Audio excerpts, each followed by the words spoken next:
Luz no caminho, paz no coração a todos vocês que acompanham o nosso Diálogo Espírita. Eis as atrações do nosso programa de hoje. Em primeiro lugar, nós temos o quadro Nós e o Mundo, com o tema Nossos Filhos são Espíritos. Muita gente esquece disso, né? Não leva em consideração. E é importantíssimo que nós tenhamos consciência desta verdade, tanto do ponto de vista das relações pessoais com os nossos filhos, como do ponto de vista educativo. Mas este é assunto para quem vai apresentar o quadro. E o Espiritismo responde: quem criou os espíritos malignos? Boa pergunta, não é mesmo? Que eles existem, nós sabemos que existem. Mas será que da mesma maneira como Deus é o Senhor do bem, haveria um ser, um Senhor criador do mal? Nosso abraço fraterno vai falar um pouquinho sobre Allan Kardec, cuja data de nascimento nós rememoramos na próxima segunda-feira. Seu nome civil, o porquê do pseudônimo, sua formação acadêmica, aos 14 anos dedicados à codificação da doutrina espírita, seu túmulo em Paris.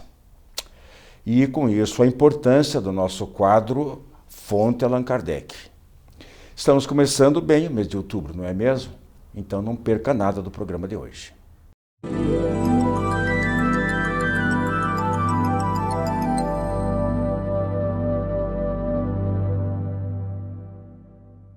Olá, amigos. No quadro Nós e o Mundo de hoje, o nosso tema é Nossos Filhos são Espíritos. Um tema, no mínimo, instigante para todos aqueles que, como nós, Hilde e eu, Rose, temos uma geração, né, que nos segue e somos responsáveis por muitos. Hilde, lembrando desse tema, a primeira coisa que me ocorreu foi aquela constatação, assim, eu tenho 5 filhos, você tem quantos? Um? Mas você é responsável por outros também. A gente olha os filhos, às vezes até filhos de amigos, né, que são gêmeos, nascem da mesma mãe, criados no mesmo ambiente, com as mesmas influências e um diferente do outro. A ciência, às vezes, tem dificuldade de explicar isso com profundidade. O que a doutrina espírita pode nos dizer sobre isso? Por que essas diferenças? Como você falou, Rose, é um tema instigante e intrigante. Porque, primeiro, o próprio tema, né? Nossos filhos são espíritos, e quando você traz toda essa informação, relatando essa questão da ciência, que nem sempre nós conseguimos uma resposta para as nossas ansiedades em relação àqueles que estão conosco. Como você falou, 5 sob sua responsabilidade, 1 sob a minha diretamente, né? Porque nós sabemos que muitos estão dependendo do nosso comportamento, da nossa fala. Eu tenho mais 40 filhotes no projeto social. Justamente. E nesse, como eu falo, né, que a maternidade, a paternidade se apresenta de várias formas para nós. Então não podemos nos limitar apenas àqueles que nos chegaram pelo útero, não é, Rose? É verdade. Tem os do coração, então aqueles que vão se agregando, mas enfim, nossos filhos são espíritos. E aí, quando tem esses questionamentos, nós temos que lembrar justamente que um dos nossos erros é justamente dizer que nós, por exemplo, você tem 5 filhos, cada um você criou de um jeito. Porque nós já falamos assim, eu dei amor da mesma forma, eu eduquei todos igualzinho. É o nosso primeiro equívoco. Por quê? Aí, quando você trouxe essa questão voltada para a medicina, que nós vamos buscar, né? Por que meu filho, o mais velho é assim, o do meio é assado? Então, nós temos que lembrar, né, para nós aqui, um programa espírita, para nós que somos espíritas, acreditamos na reencarnação, sabemos que, embora estejamos ali vendo e recebendo um ser que nos chega pequenininho, frágil, com uma aparência angelical, mas ali tem um espírito milenar que muitas vezes tem muito mais experiência do que eu e do que você. Ou problemas, né? Aos desafios, porque nos chegam pelas afinidades e pelos desafios, né? Pelos desafetos que tivemos outrora. E aí, da necessidade de estarmos reunidos, e por isso cada um deles traz, além das questões genéticas, as suas características, e que são provenientes do espírito, não da matéria. Das experiências que eles mesmos criaram. Sim, é todo um conjunto de vivências e que vão se acumular com aquilo que vão experimentar aqui e que é da nossa responsabilidade. Sabe aí como pais, né? Sabe o que me espanta, né? Em pais materialistas até entendo, né? Mas em pais que, independentemente da religião que tenham, né? Que são espiritualistas, é tanto foco e preocupação apenas em aprender outras línguas quando tem condições, né? Em ensinar outras línguas, em facilitar os esportes, escolher o melhor colégio, educar para vencerem no mundo, né? E muitas vezes isso, será que é suficiente para essa criança ser feliz, se realizar, ser um cidadão do bem e se integrar à sociedade? Se fosse suficiente, nós teríamos uma constatação de que toda criança, todo jovem que tem essa possibilidade seria de fato feliz. Seria realizado, seria próspero. Um bom cidadão. Um bom cidadão. Mas o caminho não é esse, Rose. Eu acredito que quando a família tem possibilidades, como as que você falou, né? Possibilidades financeiras, econômicas, culturais, que podem propiciar todo esse cabedal cultural, como você falou, proporcionar viagens, estudar em outras escolas, fazer intercâmbio, tudo conta. Claro que ajuda. Ajuda bastante. Porém, se isso for dado apenas isso, e esquecido o mais importante, você falou, dado àquela criança, aquele jovem, para que ele vença no mundo. Porém, se ele não receber um conteúdo muito mais importante, que todos nós temos condições, independente da nossa situação social, de propiciar aos nossos filhos, que é a bagagem emocional, cuidado com os valores, com aquilo que nós vivenciamos, falar do amor, da importância de trazer Jesus para os nossos lares e apresentar para os nossos filhos. Sabe o que eu vejo hoje entre as crianças, né, os jovens? Os heróis deles são os famosos, né? Aqueles que aparecem, que têm lives, que têm seus canais de divulgação, são os ídolos. Que tem milhões de seguidores. Nada contra, faz parte do mundo. Sim. Mas quem é o modelo de vida para eles? Qual é o valor moral? Qual é o paradigma que eles têm de referência a hora que eles estiverem sozinhos, já adultos, né, ou doentes, ou na senectude, perante as tentações do mundo? Como é que nós podemos criticar, né, o estado do mundo, a política, a sociedade, seja o que for, se nós não fornecemos esse valor moral dentro de casa e não nos preocupamos com a formação moral? Eu penso que o culto do evangelho no lar, seja qual for a crença, o diálogo sobre valores morais, o exemplo dentro de casa de honestidade, de honra, de comprometimento, eu fico estarrecida, eu fico estarrecida de ver um pai que sabe qual é o noticiário do dia da política, do esporte, do crime, e não sabe com quem o filho brincou na escola. Não sabe quem é o melhor amigo, não sabe o que o filho fez no recreio, não escuta, não tem tempo. Eu vi um caso triste, vou relatar rapidinho, que o nosso tempo, num playground de um prédio de alto padrão, eu estava visitando um filho e levei meu neto para o playground, desceu uma mãezinha com uma criança, uma menina linda. E eles ficaram brincando ali quase 2 horas. A menina, chamando a mãe toda hora, a mãe puxava, punhando brinquedo, atendia, mas o tempo inteiro no WhatsApp, no celular. Ela até sorria para a menina, mas ela não estava ali. A criança ficou 2 horas brincando com a mãe, entre aspas, sozinha, porque a atenção, o espírito da mãe estava na sua rede social, nas suas comunicações. Então nós estamos criando um mundo de abandono afetivo das nossas crianças, dos nossos jovens, dentro de casa, com todos os recursos ao alcance. E nós temos que lembrar, né, Rose, esse tema, né, nossos filhos são espíritos, algo que me chama muita atenção, e que, por um lado, é libertador, por outro ângulo, nos chama a responsabilidade, porque quando nós falamos assim, nossos filhos, que de fato não são nossos, aí o chamado da responsabilidade. Temos que compreender que é dado uma chance, uma oportunidade dessa vivência, dessa experiência como pai, como mãe, avós, enfim, responsáveis por alguém. Mas os filhos, somos todos nós, filhos de Deus.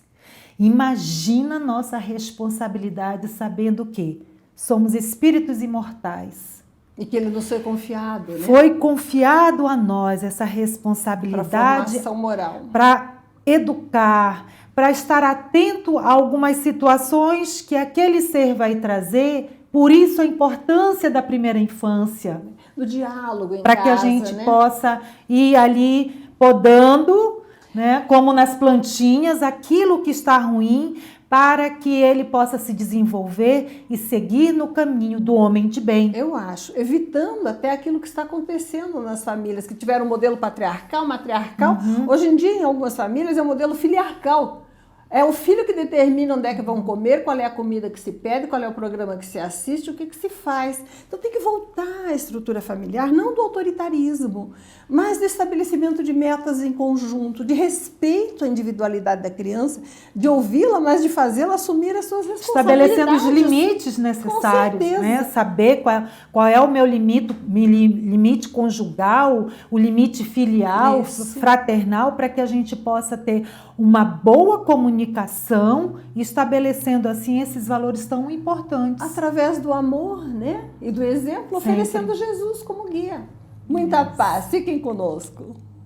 Jornal Comunicação Espírita, nesta edição na matéria de capa, o sal, a luz e os deuses. Em Palavra dos Espíritos e dos Espíritas, o espírito durante o sono. Em artigos, a ortodoxia nem sempre amena dos espíritas. E ainda, uma reflexão sobre os espíritas que falam de política.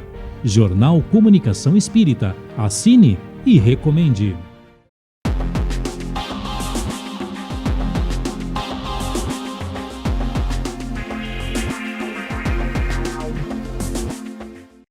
Olá!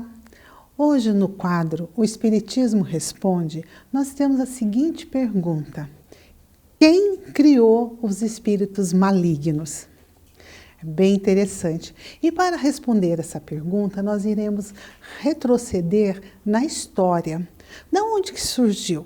Como surgiu e quem criou?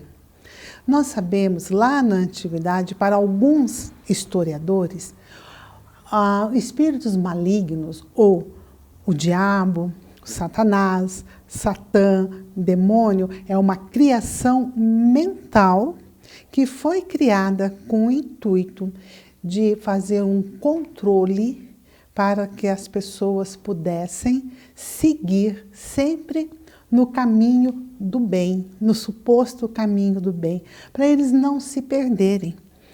Tem o profeta persa Zoroastro, ele vai contar que existe o príncipe das trevas que está em constante luta com o príncipe da luz. Nós também vamos encontrar no Antigo Testamento que o Satanás, ele tem como que fosse uma autorização para perseguir e testar a fé dos fiéis. Como nós temos lá no Antigo Testamento, né, o Jó, né, a paciência de Jó, tão famoso, a gente traz bastante sobre isso. E nós iremos encontrar no Novo Testamento, Paulo e João vão descrever que o demônio, ele tem a pele, ele é um ser maligno e que ele, por ter essa condição maligna, ele não está sozinho.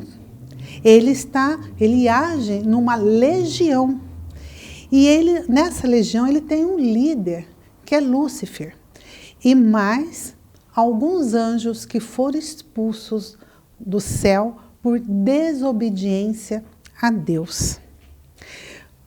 No quarto concílio de Toledo, eles vão descrever que o diabo, ele tem chifre, rabo, a pele avermelhada ou preta e tem um tridente. Então, o que era apenas uma construção mental passa a ser descrito como se fosse um ser e não só um espírito. E nós vamos também, no Concílio de Latrão, em 1215, fica determinado que esses espíritos malignos foram criados por Deus. Aí nós nos perguntamos, e na doutrina espírita, o que se diz? A primeira pergunta que Allan Kardec, que é o codificador da doutrina espírita, faz aos espíritos superiores, o que é Deus? Deus, inteligência suprema, causa primeira de todas as coisas, não teve início e não vai ter fim, é infinito. Na questão número 3 vai falar dos atributos de Deus, que ele é presente, único, imutável, soberanamente bom e justo. Se Deus é bom e justo, ele não iria criar uma criatura que estivesse condenada a ser sempre má, sempre infeliz. Na questão 131 do mesmo livro dos Espíritos, Kardec vai perguntar se existe demônios. E os Espíritos vão responder que não existe. Deus criou todos os Espíritos do mesmo ponto, simples e ignorantes, com a nobre missão da perfeição. E a perfeição traz a felicidade e a felicidade a pureza. Então, o que temos é todos são espíritos. Todos nós fomos criados para sermos felizes, perfeitos e puros. Um abraço a todos.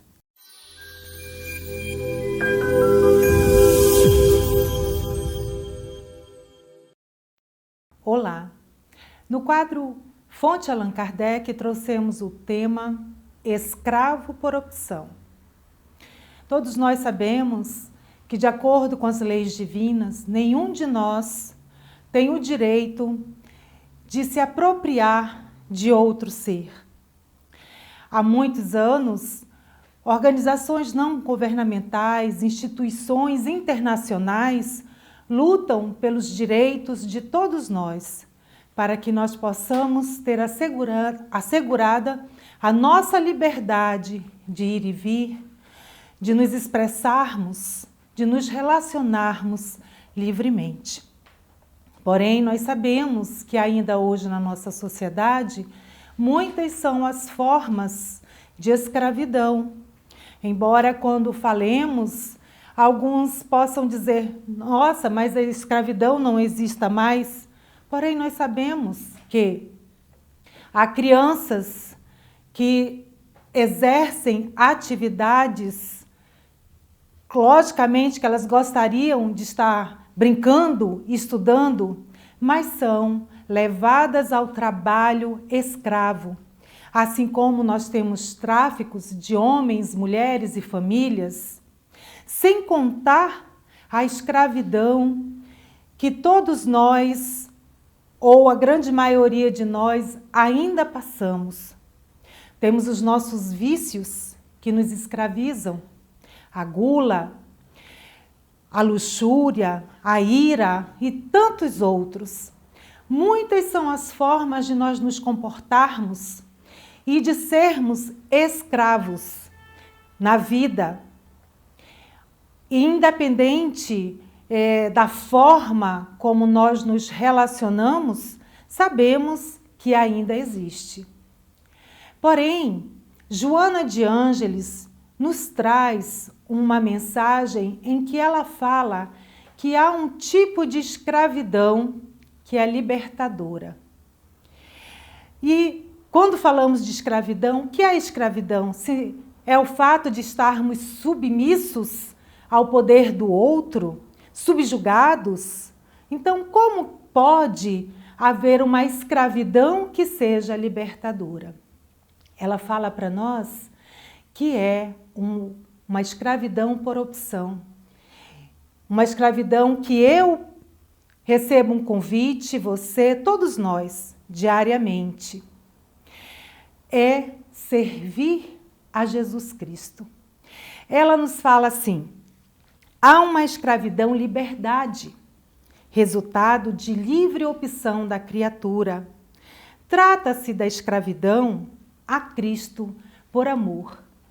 Quando nós seguimos os seus ensinamentos, quando nós trazemos para nós os seus exemplos, nós estamos nos submetendo àquilo que Jesus veio trazer para nós, a verdade. E essa verdade é libertadora. Então, Joana denomina esse texto escravo por opção nesse sentido, de nos submetermos, de nós seguirmos estes passos para que nós sejamos felizes. E quem de nós não gostaria ou não deseja esse tipo de escravidão? O amor que liberta, o amor que traz para nossas vidas o direito de ir e vir com Jesus, rumo a uma felicidade, a felicidade tão sonhada. E ela termina o texto dizendo assim para nós: se já consegues incorporar Jesus aos teus pensamentos e hábitos, atendendo-lhes às diretrizes e amando sem esforço, este escravo dele, por livre opção, perdendo o mundo, porém ganhando a paz. Que todos nós desejamos de fato, de verdade, com muita vontade, seguirmos este grande mestre, esta luz que clareia as nossas vidas. Muita paz para todos nós. Uma excelente semana.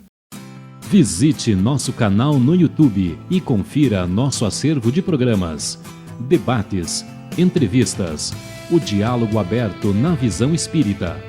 Programa Diálogo Espírita, ADEPR no YouTube.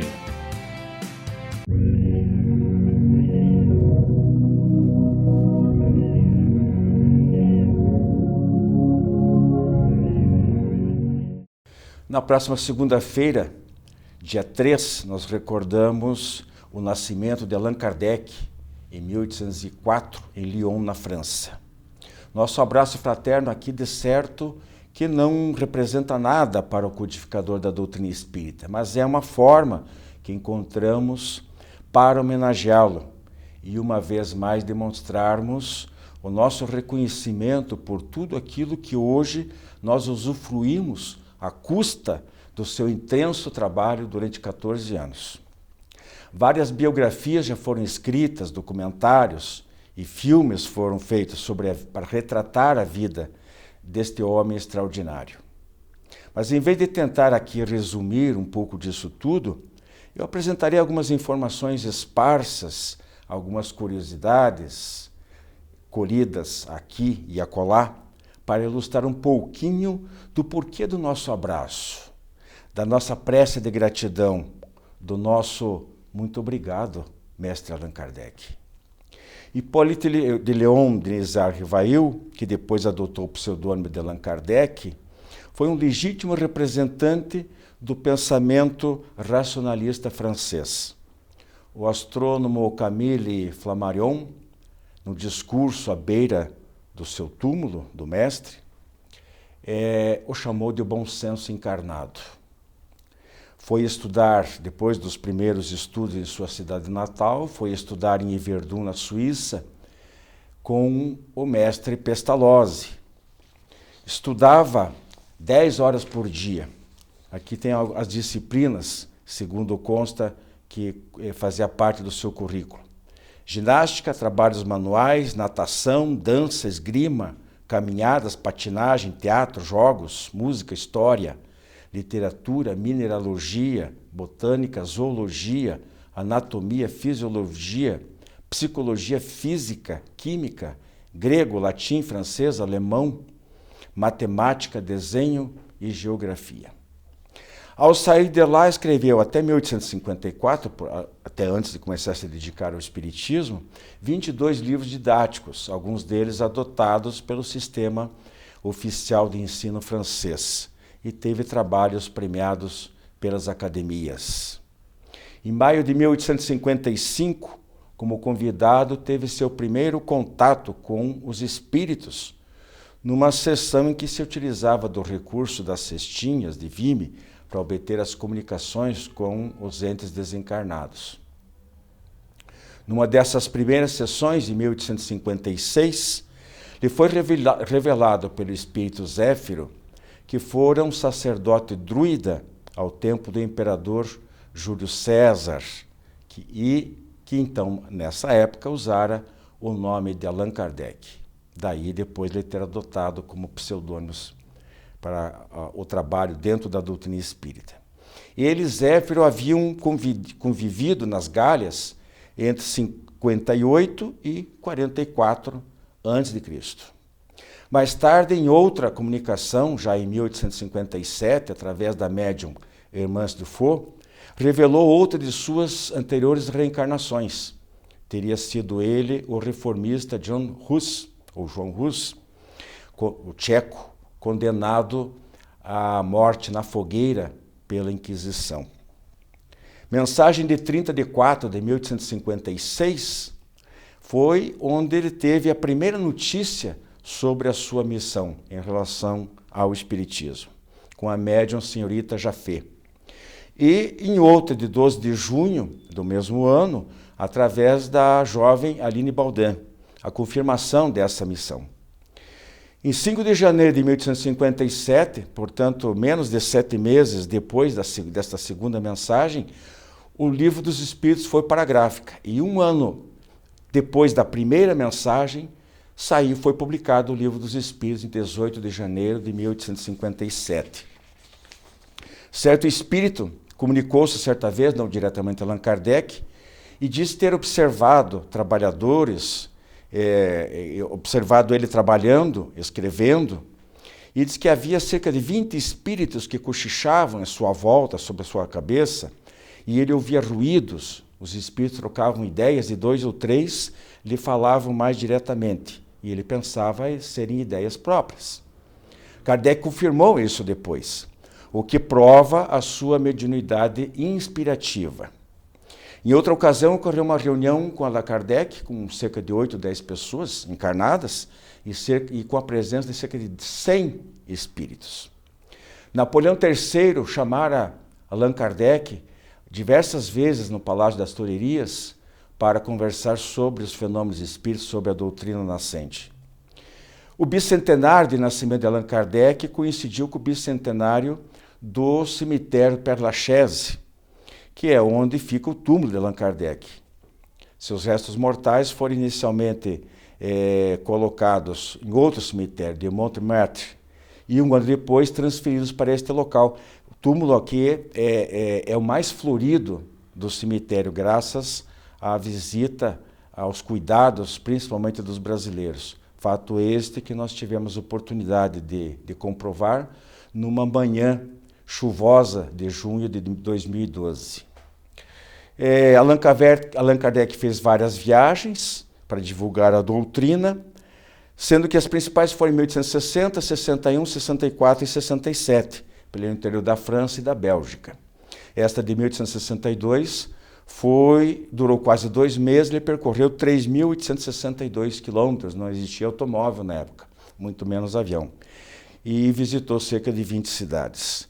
Concluindo aqui a importância que nós frisamos sobre o nosso quadro Fonte Allan Kardec. Mesmo que se fale de Chico Xavier, de Emmanuel, de Divaldo Pereira Franco, de qualquer autor encarnado ou desencarnado, a nossa base sempre vai ser nos beber nos conhecimentos provindos lá da origem do codificador Allan Kardec. Daí a nossa homenagem por mais um aniversário de nascimento do mestre Allan Kardec. Um abraço a todos.